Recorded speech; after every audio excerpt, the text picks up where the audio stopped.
আমার মায়েরা বোনেরা, কিন্তু শর্ত আপনি একটা কথা আপনাদের বলে দেই, স্বামীকে একটু মানবেন, স্বামীর সাথে ঝগড়া ফাসাদ করবে না। আর পুরুষ বাবাজি আপনাদেরকে বলছি, মা খালাদেরকে একটু শ্রদ্ধা সম্মান দিবেন, ভালোবাসা রাখবেন। কেননা লেডি ফেরাউন এখন আমাদের বাংলাদেশে নাই। ওই মহিলা থাকতে মহিলারা ঝগড়া শিখতো, কথা বলেন ঠিক কিনা? ওই মহিলা থাকতে মহিলারা হিংসামি শিখতো। ওই মহিলা যখন ছিল তখন তারা আমাদের সেবা, আমাদের খেদমত করতো না।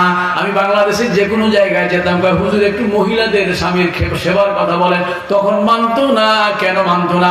ওই লেডি ফেরাউন স্বামীর কোনোদিন সেবা করে নাই, ওয়াজেদ মিয়ার কোনো খেদমত করে নাই, এই জন্য মহিলারা করে নাই। এখন ফেরাউন বিদায় হয়েছে, মহিলারা কিন্তু মনে মনে খুশি, আলহামদুলিল্লাহ। কেন? মহিলারাও তাকে ভালোবাসে নাই। আমার মা খালা, আসেন আসেন, সামনের দিকে যাই। আল্লাহ পাকের নবী, দুটো কথা বলে আমি মূল পয়েন্টে চলে আসবো। আল্লাহ পাকের নবী মেরাজে গিয়েছেন। মেরাজে যাওয়ার পরে ভাইজান, এই যে ভাইজান, এই যে হ্যালো, এই কথা দিলেন, একটু বসেন। কেমন হলো?